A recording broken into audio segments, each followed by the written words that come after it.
We're now joined by Punshani with the very latest from the world of sports. Good evening, Punshani. Good evening, Sonali. Over to you. Thank you very much. The value and importance of a World Cup should indeed increase with time. However, many may argue that the value of the 1996 Cricket World Cup trophy has diminished over the years.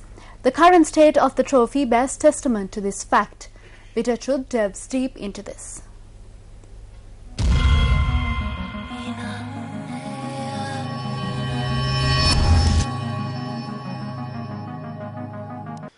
On the 25th of September 2011, Bitter Truth highlighted the fate of the trophies that were showcased at Sri Lanka Cricket. The Bitter Truth highlighted the manner in which termites have taken over the responsibility of overlooking these trophies, which are considered national treasures from cricket authorities. It is very unfortunate that that interest in trying to protect all the memorabilia we have, all the records we have, and the trophies we've won doesn't seem to be sort of considered as important. Subsequent to this revelation, the authorities pledged to safeguard these trophies. However, Bitter Truth came across another instance in which the authorities shied away from their responsibilities yet again. This is the current state of the 1996 Cricket World Cup. When closely looking at the trophy, one can identify the damage that has been inflicted on it.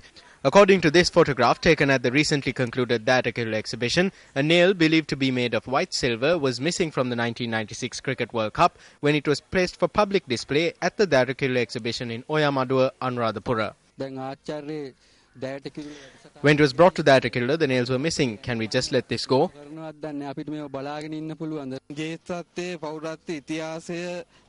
They talk about glory and all other things. When you see what has happened to the World Cup, I feel that those are just empty sayings.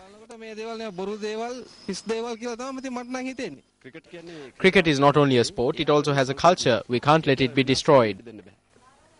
Issuing a release, Sri Lanka Cricket notes that no harm has been done to the 30 trophies taken with the 1996 Cricket World Cup for display at the Dayatakirula exhibition. The release also points out that any media institution can inspect the trophies at any given time. However, Sri Lanka Cricket failed to grant us permission to inspect the 1996 Cricket World Cup, which was on display at the recently concluded Dayatakirula exhibition. We know that cricket is a strength to the nation as it is like a religion in the country. As a Buddhist, I see this World Cup as the sacred tooth relic. It is important that this should be protected just like the Sri Mahabodhiya. Today, I feel that Sri Lanka Cricket, the Ministry of Sports or the rulers of this country do not have a vision or a need to protect such things. It is disappointing. මෙවැනි දේවල් ආරක්ෂා කරන්න අවශ්‍යතාවයක් එහෙම නැත්නම් දැක්මක් නැති එක ගැන අපි කනගාටු වෙන්න ඕනේ.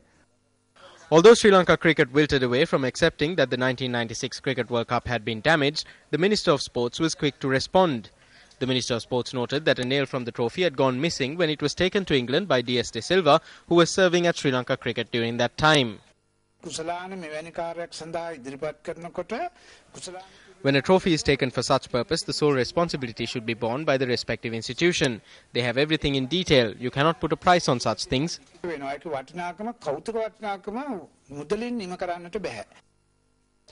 The Cricket World Cup that was won in 1996 is considered as the topmost achievement Sri Lanka has secured in any sport to date. Under such a backdrop, can this be solely put on the shoulders of DS De Silva?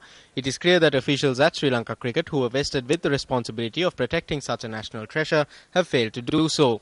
Is it because these authorities do not have the spirit of national glory, or is it because actions were limited to mere words?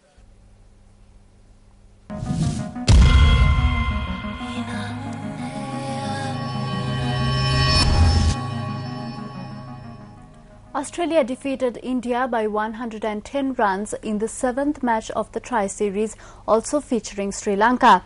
The match was played at the Gabba in Brisbane. We are now joined by former Sri Lanka Test cricketer Sanjeev Ranatunga for an in-depth analysis on the match.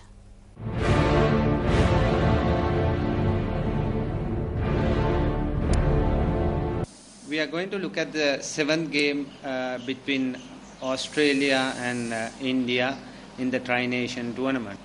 Winning the toss, Australian decided to take the first lease of the surface, and they had a very good start thanks to some bad fielding by Indians. But after losing the first wicket, Australian once again were under pressure, and they were not in their normal form. they struggled to get runs freely. Indians managed to put a lot of pressure once again on out of form Ponting. But after losing the wicket of Ponting, Australia managed to go and get a mammoth score of 288 runs. For Australian, every batsman came and chipped with good scores. They got starts, but no one went in to get a big score, but there were 2 half centuries and few 30s and 40s, which really contributed to the Australian cause.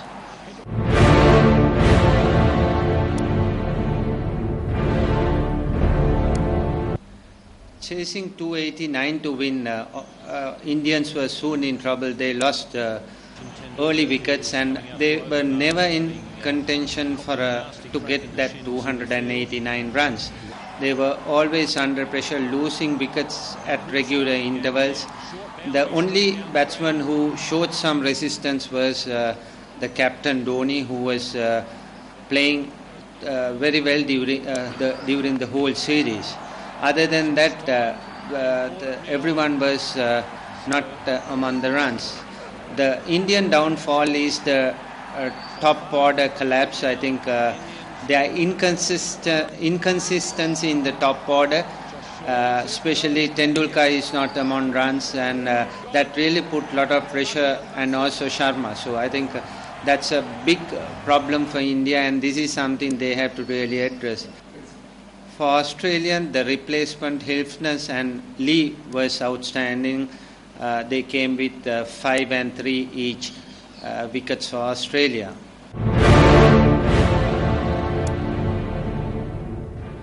Take a look at the Bangladesh Premier League now. The Khulna Royal Bengals defeated the Dhaka Gladiators by 7 wickets in the 17th match of the Bangladesh Premier League played earlier today. The match was played at the Ahmad Chowdhury Stadium in Chittagong. Batting first, the Dhaka Gladiators got off to a poor start as they lost Imran Nazir for just 2 runs in the second ball of the day.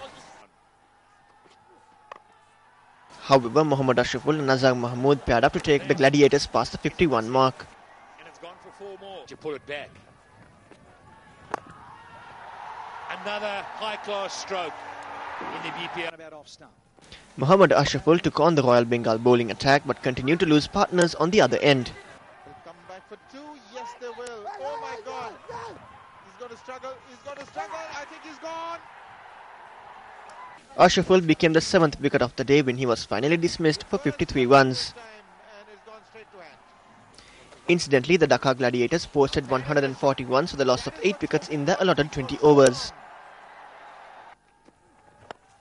Too short, and it allows that little swivel. Chasing 141 runs to win, the Khulna Royal Bengals too got off to a sloppy start as Sanat Jayasuriya was dismissed for 10 runs in the second over of the innings. 3 runs later, Dwayne Smith was dismissed for 1 run by Mashrafe Mortaza. However, Shivnarine Chanderpaul and Shakib Al Hasan paired up to steer the Bengals past the 100-run mark.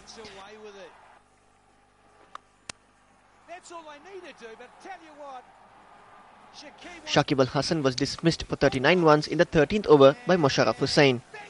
The Khulna Royal Bengals eventually went on to win the game by 7 wickets thanks to an unbeaten knock by opener Shivnarine Chanderpaul. They reached the target in 16.4 overs. Meanwhile, the Borisal Burners defeated the Sylhet Royals by 9 wickets in the 18th match also played at the Ahmad Chowdhury Stadium in Chittagong. Batting first, the Sylhet Royals could only post 120 runs for the loss of 7 wickets in their allotted 20 overs. Chasing a target of 121 runs, the Borisal Burners reached the target in just 13.2 overs, losing only 1 wicket. Now that's all I have for you from the world of sports. Back to you, Sonali.